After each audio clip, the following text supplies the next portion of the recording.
ঝর্ণা ধারায় ধুইয়ে দাও।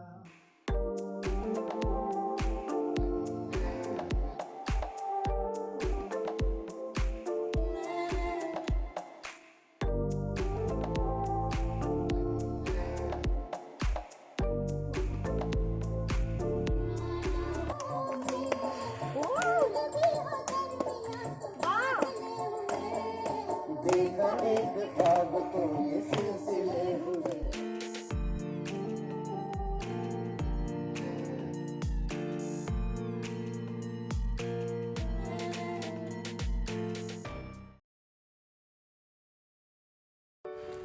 Good morning. আজকে 22শে নভেম্বর, আর আজকে আমরা সকাল সকাল বেরিয়ে পড়লাম শিটং থেকে চেক আউট করে। আজকে আমাদের ডেস্টিনেশন হচ্ছে দার্জিলিং। দার্জিলিং যাওয়ার পথে অনেকগুলো সাইট সিন করব। চলুন যেতে যেতে কথা হচ্ছে।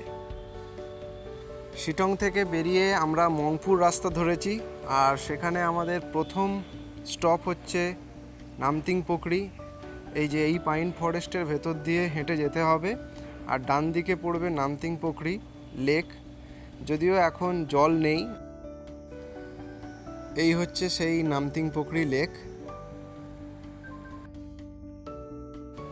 এখন আমরা যেই জায়গাটায় দাঁড়িয়ে আছি এটা হচ্ছে একটা শিটংয়ের সবথেকে পুরনো বুদ্ধিস্ট মনেস্ট্রি, টারলংঘ লেপচা বুদ্ধিস্ট মনেস্ট্রি।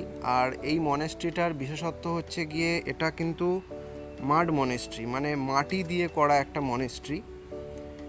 এখানে লেখা আছে যে এটা 1831 সালে স্থাপিত।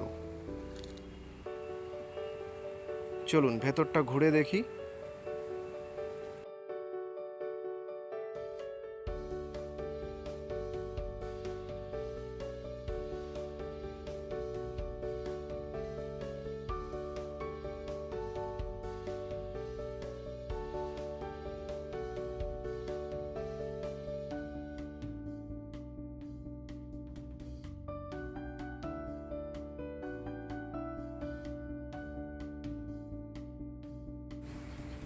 এই মনেস্ট্রিটার বাইরে থেকে পাহাড়ের বেশ সুন্দর একটা ভিউ পাওয়া যায়। আর এখান থেকে একটু ওপরের দিকে উঠলে আরেকটা ভিউ পয়েন্ট আছে যেখানে লেখা আছে আই লাভ শিটং। আর এখান থেকে ভিউটা ঠিক এই রকম। ওই যে নিচে হচ্ছে মনেস্ট্রিটা।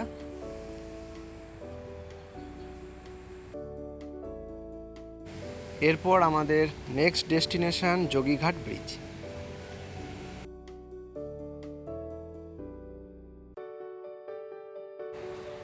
এই হচ্ছে যোগীঘাটের ব্রিজ, যেটা মংপুর সাথে শিটংকে কানেক্ট করছে।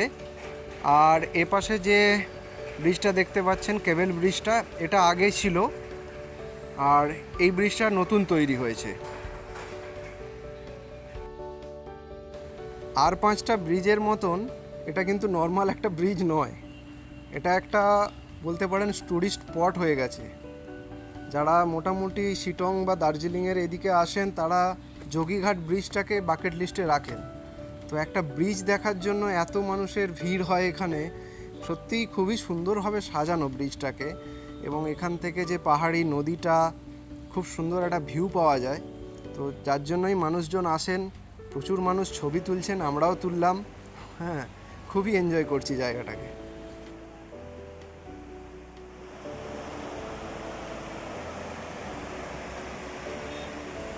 আমরা এখন নেমে পড়েছি এই নদীটাতে। এই নদীটার ওপর দিয়েই যোগীঘাটের ব্রিজ আছে, ওই যে দূরে দেখা যাচ্ছে যোগীঘাটের ব্রিজ। আর এই নদীটার নাম হচ্ছে রিয়াং নদী। নদীর জলটা কিন্তু অসম্ভব ঠান্ডা আর প্রচণ্ড খরস্রোতা এই নদীটা। আমরা জাস্ট পা ভিজিয়ে নিচ্ছি একটু।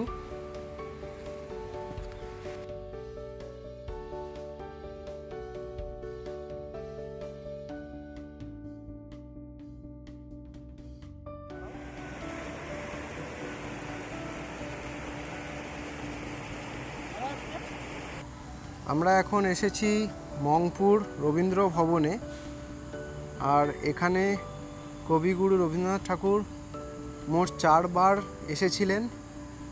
তো এখন বর্তমানে এটা মিউজিয়াম হিসেবে পশ্চিমবঙ্গ সরকার অধিগ্রহণ করেছে। এখানে সেই শয়নকক্ষ, সেই স্নানঘর এখনও রয়েছে। তো যারা মংপুতে ঘুরতে আসেন তারা এই জায়গাটা অবশ্যই ভিজিট করেন। তো আমরাও যাচ্ছি, চলুন যাওয়া যাক।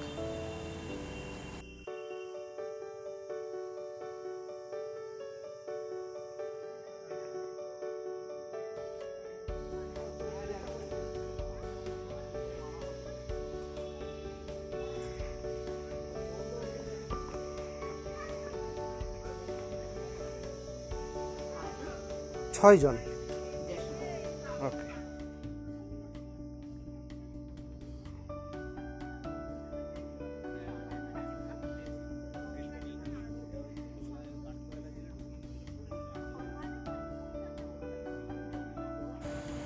এই হচ্ছে সেই বাড়ি যেখানে গুরুদেব এসে থাকতেন। এখানে অনেক গাইড আছে যারা খুব সুন্দরভাবে এখানে গুরুদেব যে আসতেন, কখন এসেছিলেন, এখানে এসে কি কি কবিতা লিখেছেন সবগুলো ওনারা বর্ণনা করবেন। এবং সর্বশেষে ওনাদের কণ্ঠে রবীন্দ্রসঙ্গীত, মানে পাহাড়ি মানুষদের কণ্ঠে রবীন্দ্রসঙ্গীত, এটা একটা আলাদা প্রাপ্তি। তো যারা আসবেন গাইডদের সঙ্গে কথা বললে আমার মনে হয় আরও বেশি জানতে পারবেন। এছাড়াও এখানে প্রচুর রবীন্দ্রনাথের লেখালেখি, পেন্টিং, রবীন্দ্রনাথের জীবনী প্রচুর রয়েছে। সময় নিয়ে ঘুরে দেখলে খুবই ভালো লাগবে।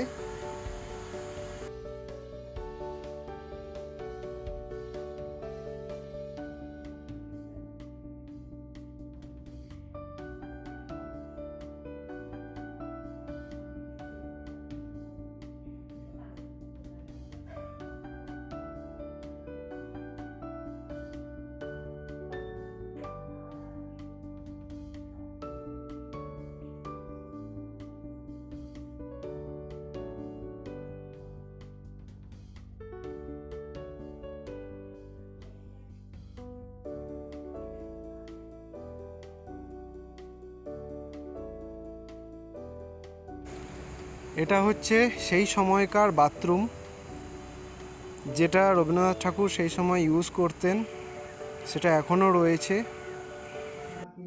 লুকিয়ে রাখা ধুলার ঢাকা ধুয়ে দাও, আলোকেরই ঝর্ণা ধারায় ধুইয়ে দাও, যে জন আমার মাঝে জড়িয়ে আছে ঘুমের জালে, আজ এই সকলে ধীরে ধীরে তার কপালে, যে জন আমার মাঝে জড়িয়ে আছে ঘুমের জালে, আজ এই সকলে ধীরে ধীরে তার কপালে।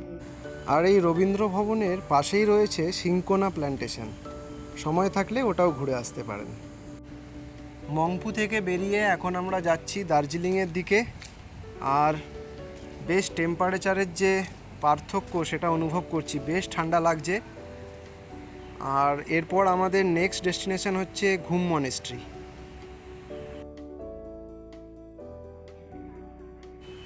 এই হচ্ছে সেই দার্জিলিংয়ের ফেমাস ঘুম মনেস্ট্রি, মনেস্ট্রির গেট, আর তার সামনে দিয়ে টয় ট্রেনের লাইন গেছে। আর এখন দার্জিলিংয়ের যা ওয়েদার, পুরোপুরি মেঘলা ওয়েদার, দু এক পশলা বৃষ্টিও পড়ছে, প্রচণ্ড ঠান্ডা। হ্যাঁ, এখানে কিন্তু ট্যুরিস্টের অতটা ভিড় নেই যেহেতু অল্প বৃষ্টি পড়ছে, তাই জন্য। নাহলে কিন্তু এখানে প্রচুর মানুষের ভিড় হয়।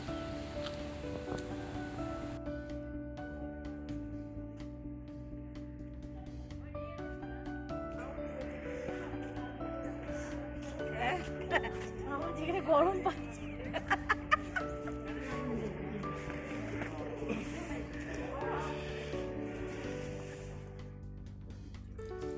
আমরা এখন রয়েছি ঘুম মনেস্ট্রির ভেতরে। আর ভেতরে একটা আলাদাই শান্ত পরিবেশ, তাই কথা বেশি না বাড়িয়ে চলুন ঘুরে দেখি।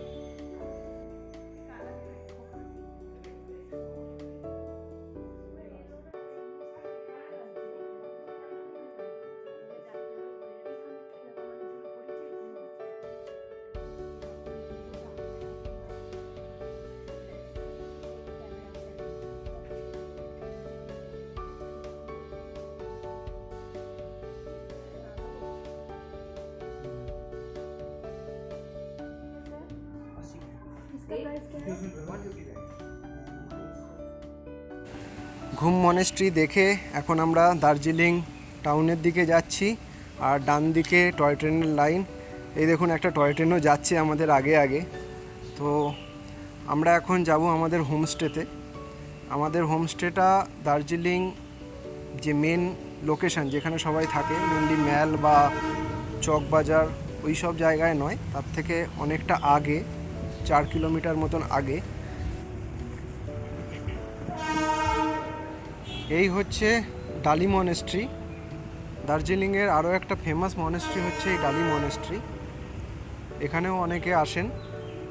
আর আমাদের যে হোমস্টেটা সেটা হচ্ছে এই ডালি মনেস্ট্রি থেকে মাত্র 100 মিটার দূরে।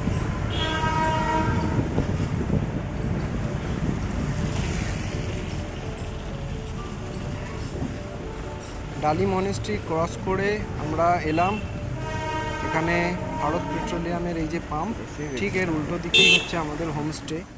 হোমস্টেতে ঢুকেই যে জিনিসটা নজর কাড়লো সেটা হচ্ছে এরকম সুন্দর একটা ভিউ। আর একটা জিনিস দেখাই চলুন। এই যে হোমস্টের সামনে দিয়ে টয় ট্রেন যাচ্ছে, কতটা সামনে দিয়ে দেখুন, হোমস্টের জাস্ট দরজার সামনে দিয়ে টয় ট্রেন যাচ্ছে।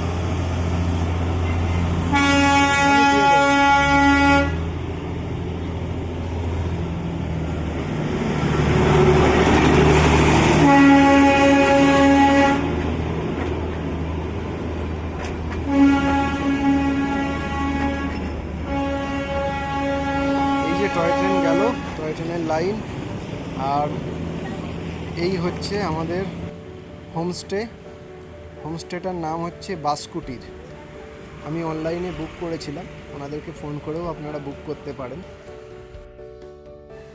একটু বিকেল হতেই হোমস্টের দিদি এসে আমাদেরকে দূরে ওই পাহাড়টার দিকে দেখালেন, বললেন ওটা সান্দাকফু। আর লাস্ট নাইট ওখানে স্নোফল হয়েছে, তাই জন্য ওপরে বরফগুলো দেখা যাচ্ছে। কি অপূর্ব লাগছে দেখতে।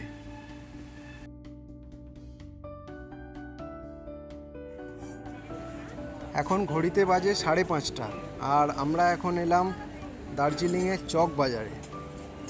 বলে রাখি, আমরা যে জায়গাটায় আছি সেটার নাম হচ্ছে ডালি। আর ডালি থেকে এই চক বাজার পর্যন্ত কিন্তু শেয়ার কার পেয়ে যাবেন, পার হেড 15 টাকা করে পড়বে।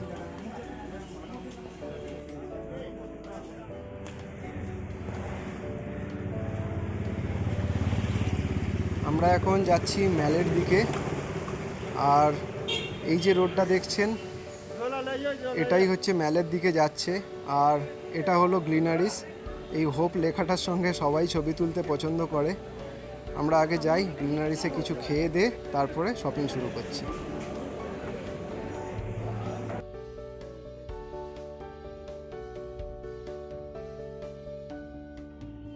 এই হচ্ছে সেই ম্যাল।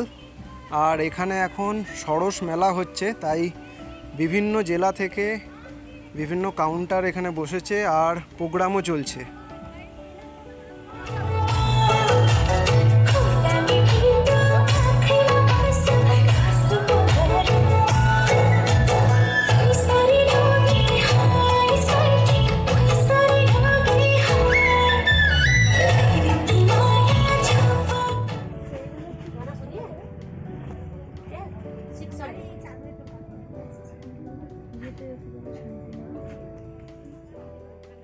আজকে আমরা এই ম্যালেতেই ডিনার সারবো, সেরে আমরা ব্যাক করব আমাদের হোমস্টেতে। কালকে আবার দেখা হচ্ছে।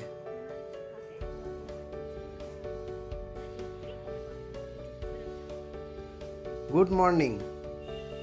সকাল সকাল চায়ের সাথে এরকম একটা ভিউ, আর কি চাই। কালকে তাড়াহুড়োতে আপনাদেরকে রুমগুলো দেখাইনি, আজকে চলুন এই হোমস্টের রুমগুলো দেখাই।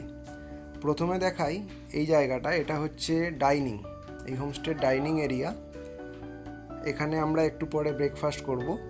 আর এই হচ্ছে সিঁড়ি, সিঁড়ি দিয়ে ওপরে উঠলে ওনাদের ছাদে যেতে পারবেন।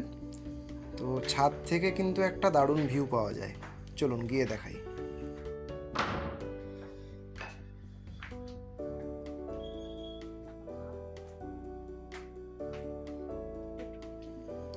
এই হচ্ছে ছাদ।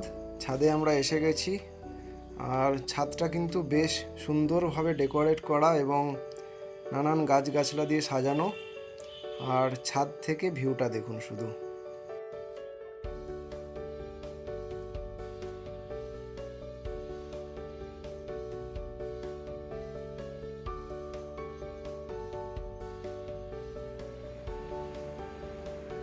এই হচ্ছে মেন রাস্তা। এই রাস্তা দিয়েই আমাদেরকে যেতে হবে দার্জিলিংয়ের দিকে। ওই যে দূরে ওটা হচ্ছে ডালি মনেস্ট্রি, আর এই যে এই পাশে চলে যাচ্ছে দার্জিলিং টাউনের দিকে। এবার আসুন রুমগুলো দেখাই। এটা হচ্ছে 203 নম্বর রুম। এখানে দুটো বাঙ্ক বেড আছে, দুটোই ডবল বেড, মানে 4 জন থাকতে পারবেন। আমরা এখানে 2 জন ছিলাম। রুমটা পরিষ্কার এবং রুমের মধ্যে একটা আয়না আছে, আর এই পাশে একটা আলমিরা আছে। প্রত্যেকের জন্য আলাদা আলাদা করে ব্ল্যাঙ্কেট দেওয়া আছে। আর এই রুমটার সঙ্গে কিন্তু অ্যাটাচ টয়লেট ছিল না, টয়লেটটা ছিল পাশে। টয়লেটে কিন্তু গিজার রয়েছে 24 আওয়ার, আর বাকি সব ফেসিলিটিসই আছে। আর রুমেও ওনারা গরম জল প্রোভাইড করেছিলেন দুটো রুমেই। আর এই হচ্ছে আমাদের আরেকটা রুম, এটা 202 নম্বর রুম। এখানে যে অ্যারেঞ্জমেন্টটা আছে, এখানে সামনে একটা ডাবল বেড আছে, আর ওপাশে আরেকটা বাঙ্ক বেড আছে যেখানে 1 জন করে টোটাল 2 জন থাকতে পারবেন। মানে এই রুমটাতেও টোটাল 4 জন থাকতে পারবেন। আর এই পাশে একটা মিরর রয়েছে। আর এই হচ্ছে এই রুমের ওয়াশরুম। এটা কিন্তু অ্যাটাচড, এবং এখানে কোমোড এবং গিজার সবই আছে।